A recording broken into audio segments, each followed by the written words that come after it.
I'm Charlie Ray, welcoming you to our program about the historic Lake Renwick Heron Rookery. As a member of Friends of the Rookery, with the volunteers of Plainfield Community Television, we'd like to tell you about a special place here in Plainfield. The Lake Renwick Heron Rookery is an important area not only for the people of Plainfield, Illinois, but also for people everywhere in the Western Hemisphere. It is a precious area for the thousands of birds that visit here each year as they travel between the United States and South America. However, Lake Renwick has not always been for the birds. Originally, in the late 1800s, it served as a small gravel pit under the auspices of Lockport Township, which utilized the product for its roads. In 1905, over 200 carloads of stone were hauled from the site. In 1913, the quarry was sold to the Chicago Gravel Company as a source for ballast for railroad and road construction. 1 year later, steam shovels unearthed the freshwater springs that flooded the quarry and forced the removal of mining operations to other areas. Today, the lake bears the name of Frank W. Renwick, one of the founders of Chicago Gravel. After quarrying ceased in the main pit, the lake was stocked with fish and other businesses boomed at the site within months of the quarry's flooding. In 1914, an elaborate public bathing facility opened at the south end of the quarry with sandy swimming beaches, a bathhouse, bathing suit rentals, a high dive board, and a pier which extended out to a sandbar in the middle of the new lake where water was only 2 or 3 feet deep.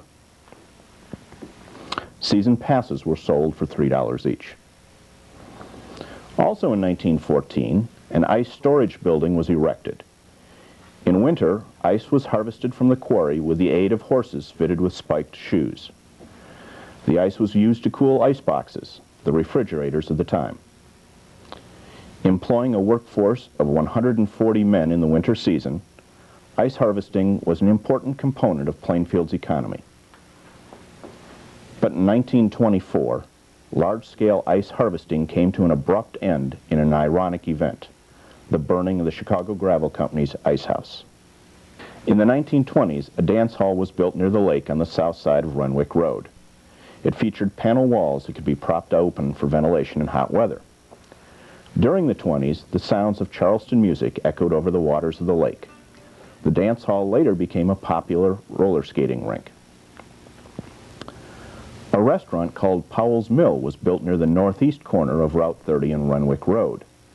The mill had a lighted windmill of many colors that was visible for miles. The restaurant served barbecues, chili, homemade bread, and hot coffee. In addition, the patrons were not only able to eat, but also to dance on an open-air porch which extended out over the lake, and from which they could fish. Unfortunately, the restaurant's effluent and garbage were being discharged directly into the lake. By 1940, the lake was so polluted that health officials forced the closure of the swimming facilities.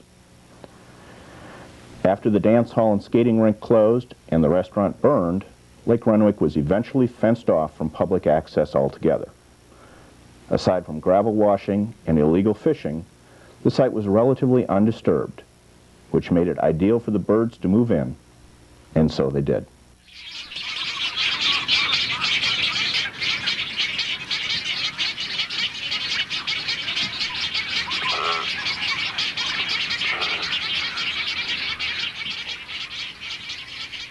Our story continues on the islands in the middle of this former gravel quarry. Thousands of birds come to call Lake Renwick home. 5 species of birds, 3 of which are state endangered or threatened, arrive on the islands beginning as early as March and stake a claim to their chosen nesting sites. The 5 species nesting on the islands are the black-crowned night heron, which is state endangered, the great egret, and the double-breasted cormorant, both of whom are state threatened, the great blue heron, and the cattle egret. Great blue herons are Illinois' most common heron. They are large, standing 48 inches tall. They are slate gray with white heads and a broad black stripe above the eye. Great blues like to nest in treetops. They have 3 to 6 young per nest. Often they use the same nest year after year, adding sticks until the nest becomes very large. Flying overhead, great blue herons are often mistaken for cranes. To tell them apart, look at their neck. Great blues fold their necks close to the body. Cranes fly with their necks extended.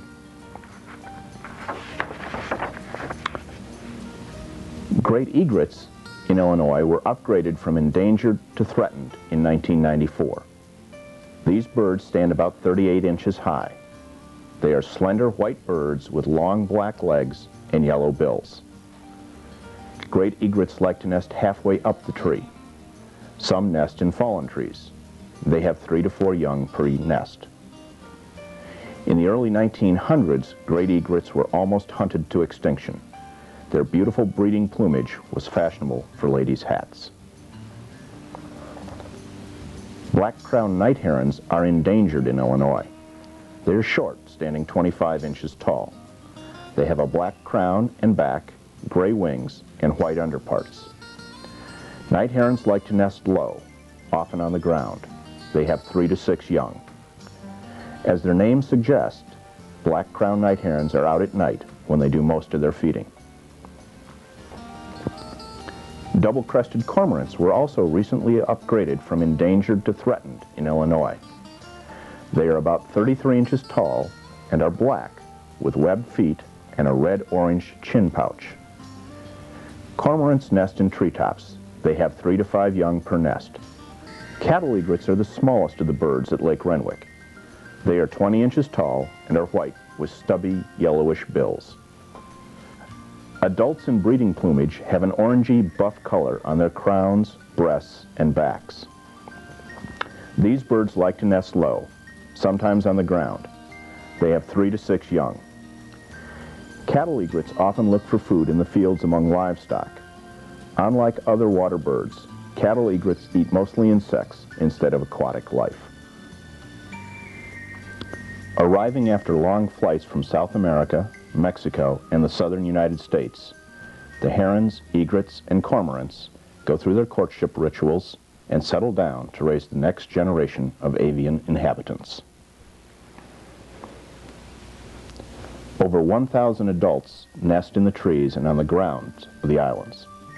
The birth and successful rearing of their young brings the number of birds living on the islands close to 3,000 individuals by the end of the summer. They are seen in the wetlands and fields throughout the region as they travel up to 40 miles round trip to feed and to obtain food for their young. The nesting birds find the islands a safe haven from their natural predators such as foxes or snakes. Over the years since the lake was closed to the public, area residents have enjoyed the pleasure of unofficial bird watching from Route 30 and Renwick roads.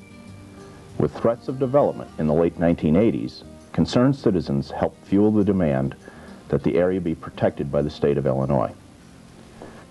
The 320-acre Lake Renwick property was acquired by the Forest Preserve District of Will County and the Illinois Department of Natural Resources in 1990 after a 7-year struggle. In 1992, the rookery was designated an Illinois Nature Preserve, joining over 200 sites that provide protected habitat for rare species. Viewing opportunities from the interior of the Nature Preserve are available May through August. Because of the sensitive nature of the nesting and foraging, viewing at the existing site is permitted only with a Forest Preserve District naturalist or volunteer present.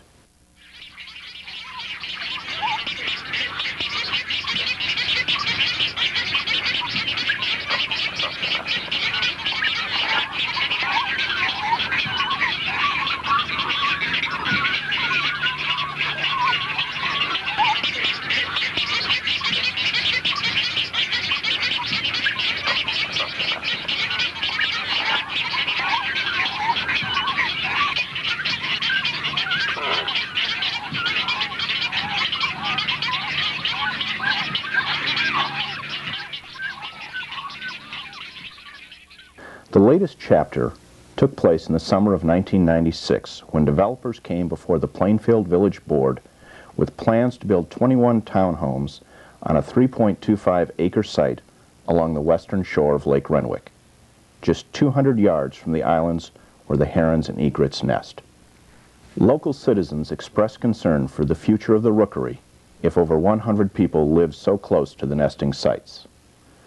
Local citizens wished to see a low-impact nature park instead.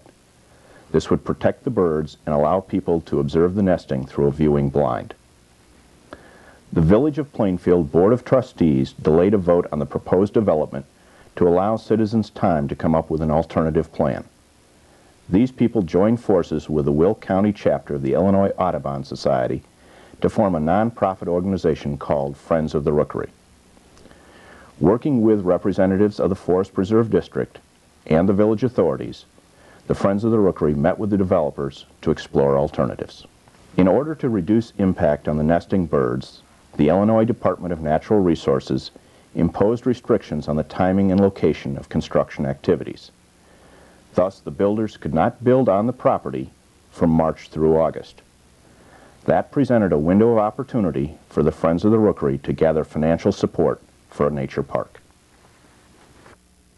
In an extraordinary example of cooperation, the developers, the Forest Preserve District, and the Friends of the Rookery came to an agreement. If the money needed to buy the land could be raised by August 1st, 1997, the townhomes would not be built and the land would become a park. The Plainfield Area Grassroots Fundraising Campaign managed to accomplish this goal with the help of many talented and committed people, local businesses, and bird lovers from as far away as Canada. Donations poured in to help secure this local wetland habitat. Among the unusual donations were 300 shares of Walmart stock and a 1971 Porsche 911E. The biggest break in reaching the goal came from the $50,000 James S. Copley Foundation's Dollar for Dollar matching grant. Individual donations and the Copley grant, combined with federal and state funds, will allow the purchase of the entire 3.25-acre parcel, the house which sits on it, and the establishment of the park. Eventually, the park will be owned by the Forest Preserve District of Will County and the Illinois Department of Natural Resources.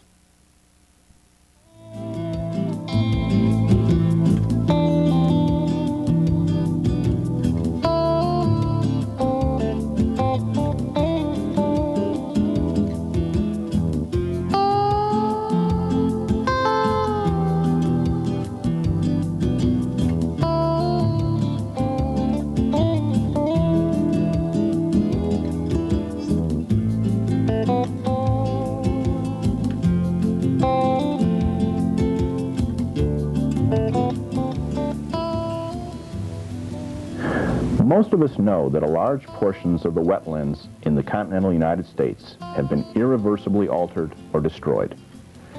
We here in the Plainfield area are blessed by living near a wetland, a natural sanctuary, a place that encourages learning and teaching, a place of ecological importance. The park will open a new window from which we and our children can observe the wonders of nature. From specially constructed platforms, there will be unlimited viewing of heron, egret, and cormorant nesting sites. The location of the park, while still protecting the habitat, will give us an opportunity to see the birds relatively close up.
Many years ago, the renowned Indian chieftain Seattle taught us a creed to live by. He said, "You must teach your children that the ground beneath their feet is the ashes of our grandfathers, so that they will respect the land. Tell your children that earth is rich with the lives of our kin. Teach your children what we have taught our children, that the earth is our mother. Whatever befalls the earth, befalls the sons of the earth. Man did not weave the web of life, he is merely a strand of it. Whatever he does to the web, he does to himself. All things are connected. The earth does not belong to man, man belongs to the earth."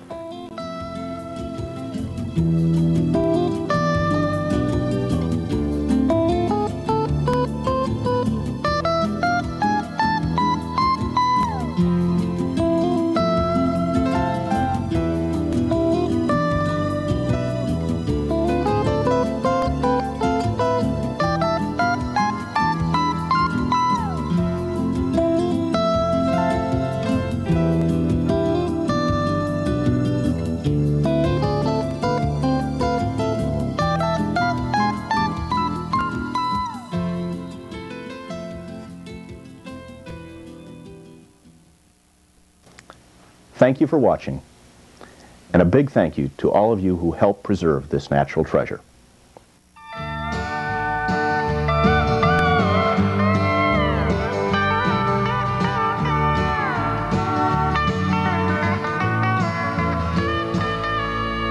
You who are on the road must have a code that you can live by. And so, become yourself, because the past is just a goodbye. Teach your children well, their father's hell did slowly go by, and feed them on your dreams. The one they picked, the one you know by. Don't you ever ask them why, if they told you you would cry. So just look at them and sigh.